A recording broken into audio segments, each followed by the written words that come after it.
Hola, yo les voy a exponer sobre la evaluación de un interest rate swap con colateral. Bueno, antes que nada, ¿qué es un interest rate swap? Un interest rate swap es un instrumento derivado en el cual se intercambian flujos de una tasa de interés fija a una tasa variable o pues viceversa. En este caso vamos a tener lo que es un payer y un receiver. En el caso del payer, este va a pagar fija y va a recibir flotante. Y en el caso del receiver, este va a pagar flotante y va a recibir fija. Una de las características de este interest rate swap es que el nocional, el plazo, la fecha de vencimiento se van a determinar al inicio del contrato. ¿Para qué nos sirve un IRS? Un IRS suele hacerse para eliminar la incertidumbre del comportamiento de las tasas de interés. ¿Qué quiere decir esto? Que busca protegerse o beneficiarse de las fluctuaciones futuras de las tasas de interés involucradas. Bueno, también es bastante importante conocer su valuación. Para este caso vamos a ver la evaluación en la precrisis, en la postcrisis y la evaluación con colateral. Para la precrisis tenemos esta estructura en el cual podemos ver nuestra pata fija y nuestra pata flotante. Vemos las curvas de estimación y las curvas de descuento. En el caso de la pata fija, se va a estimar con una tasa swap, que esta la vamos a conocer. Y para el caso de la pata flotante, vamos a estimar con una tasa interbancaria forward. Para el caso de los descuentos, vemos que ambas patas se van a descontar con una tasa interbancaria, cupón cero, y de hecho va a ser la misma. Más adelante les voy a mencionar qué tasa es la que se ocupa para descontar. Y bueno, esta estructura debe cumplir con la condición de no arbitraje, es decir, que el valor presente neto sea igual a cero. ¿Qué consideraciones se tenían en la precrisis? En primera, utilizaban la tasa LIBOR 3 meses para descontar estos flujos.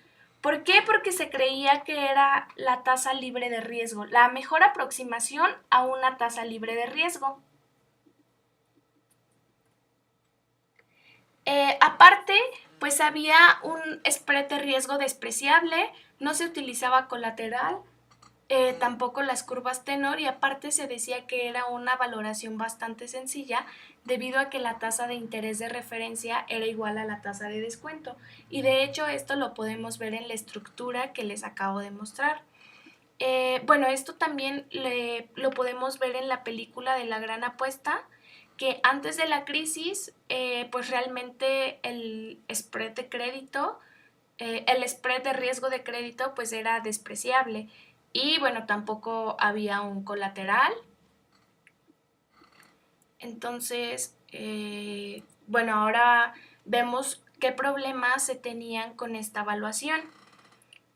Podemos ver que las tasas LIBOR pues incrementaron significativamente respecto a las tasas de tesorería. De hecho, estas estaban, el spread era de 10 puntos base. Al inicio de la crisis, pues esta aumentó a los 50 puntos base y bueno, obtuvo un máximo de 450 puntos base en el mes de octubre de 2008. Y bueno, si recordamos, la crisis fue en 2008.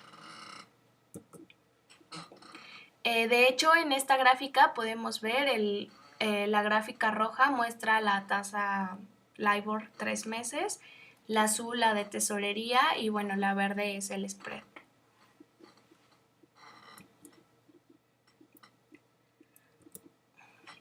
Ahora para la postcrisis, ¿qué fue lo que cambió? En primera, aquí sí se considera el spread de crédito. De hecho, se hacen ajustes en la valoración, es decir, se considera el Debit Value Adjustment y el Credit Value Adjustment. Tenemos colaterales. Vamos a utilizar la curva OIS. La curva OIS es la Overnight Index Swap que se considera como mejor aproximación a la tasa libre de riesgo. Pero bueno, de hecho vamos a tener, bueno, lo vamos a ver más adelante, que la evaluación cuando existe un colateral se va a llevar a cabo, bueno, el descuento va a ser con una curva OIS, y en cambio cuando no hay colateral, la mejor aproximación a la tasa libre de riesgo es la LIBOR. Y bueno, también vemos que las cotizaciones de pantalla comenzaron a ser completamente colateralizadas. ¿Por qué se hace el uso de la curva OIS? Esto es porque pues los bancos estadounidenses empezaron a incrementar el colateral de sus portafolios para minimizar el riesgo implícito en la tasa LIBOR y bueno, por consiguiente el riesgo de crédito. Bueno, vemos este ajuste en la valoración donde el valor del derivado va a ser el valor libre de riesgo más el Debit Value Adjustment menos el Credit Value Adjustment y bueno, también menos el Collateral Rate Adjustment. Ahora, ¿qué es un colateral, no? ¿Realmente importa tener un colateral? Bueno, un colateral va a ser un activo que sirve como una garantía. El principal objetivo es mitigar el riesgo de crédito.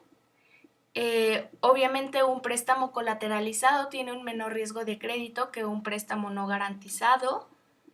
Vamos a utilizar la curva OIS para portafolios colateralizados. Y bueno, también otro de los objetivos es evitar el incumplimiento por alguna de las contrapartes. Algo que no mencioné y que es bastante importante es que para un IRS es monodivisa, a diferencia de un cross currency que es multidivisa. Ahora la estructura para un IRS con colateral podemos ver que cambia a lo que fue la precrisis. Ahora para nuestra tasa fija, bueno, se va a estimar con una tasa swap. La tasa flotante de igual manera se va a estimar con una tasa interbancaria y lo que va a cambiar van a ser nuestras curvas de descuento. De hecho, cuando existe un colateral, este se ve reflejado en las curvas de descuento. Entonces, aquí vamos a tener las curvas A basis B, en donde A y B es la divisa de cotización y la divisa del colateral. De hecho, es bastante importante separar estos dos casos, ¿no? Cuando la divisa de cotización es igual a la divisa del colateral y cuando la divisa de cotización es igual a la del colateral. Tenemos este caso cuando la divisa de cotización es diferente a la divisa del colateral. Por ejemplo, aquí pongo algunos ejemplos en el que la divisa de cotización va a ser el dólar y la divisa de colateral tenemos euro, peso, yen.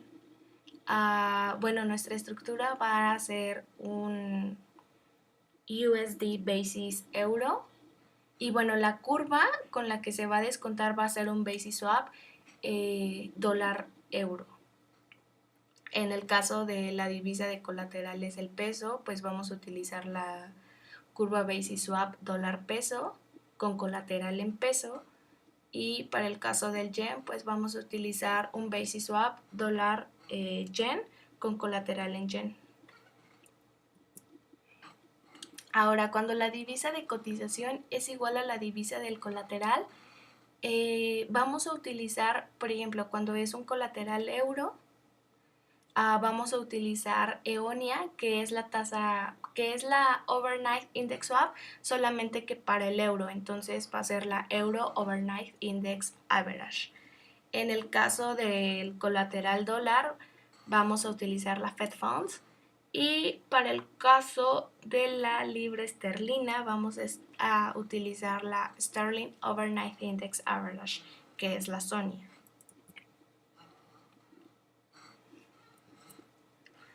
Ahora, algo muy importante es el International Swaps and Derivatives Association, y el Credit Support Annex.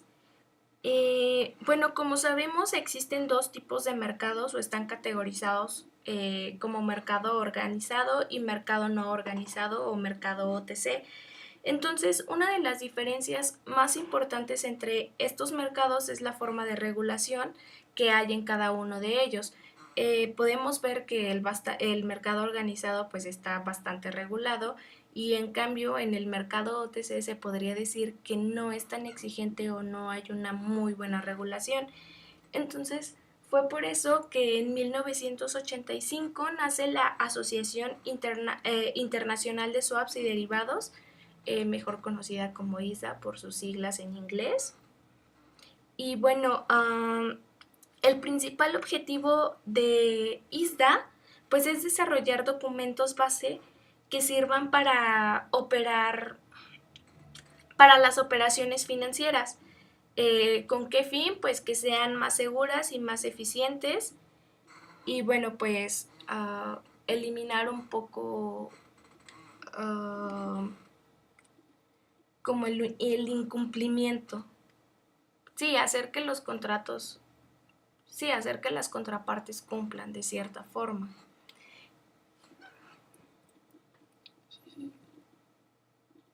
Y bueno, un CSA, ¿qué es? Pues es un documento legal en el que se definen los términos de ambas partes de los contratos financieros. Y bueno, su principal función es mitigar el riesgo de crédito. Bueno, también es bastante importante porque para hacer un contrato ISDA Master Agreement es necesario tener un CSA. Y bueno, las principales cláusulas que se van a negociar en un CSA es el threshold, el colateral, el monto de interés y los triggers. En este caso, pues el colateral se debe de definir el tipo de instrumento que se pueden contabilizar como garantía. En el threshold, pues va a ser el nivel de exposición al valor de mercado por debajo del cual no se requiere de ninguna garantía. El monto de interés y pues los triggers va a ser, bueno, en el caso de que una o más agencias calificadoras degraden una contraparte.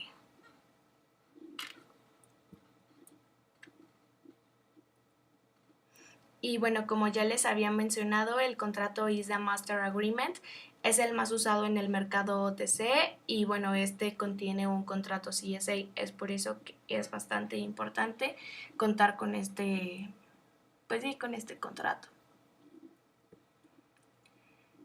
Entonces, bueno, ¿a qué conclusiones llegamos? La evaluación de un IRS en la precrisis, pues el riesgo de crédito era despreciable, no existía un colateral, se consideraba la tasa LIBOR como libre de riesgo y bueno, además se utilizaba para descontar y estimar los flujos, era la LIBOR 3 meses y no existían curvas tenor. Ahora, ¿qué es lo que cambia en la postcrisis? Como ya habíamos mencionado, pues hay un ajuste en la valoración, se consideran los colaterales, bueno, ya lo habíamos visto que puede ser que la divisa de cotización sea igual a la divisa del colateral o que sean diferentes.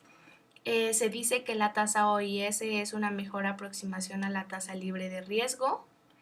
Vamos a utilizar la tasa OIS cuando existe un colateral y la tasa LIBOR cuando no existe colateral. Aquí ya vemos que existen las curvas con múltiple tenor. Y bueno, pues también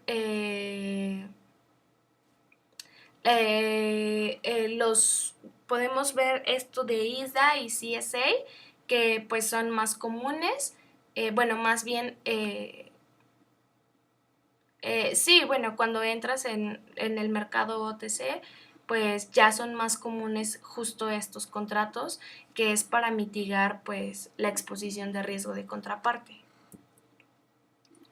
Y bueno, por mi parte sería todo. Muchas gracias.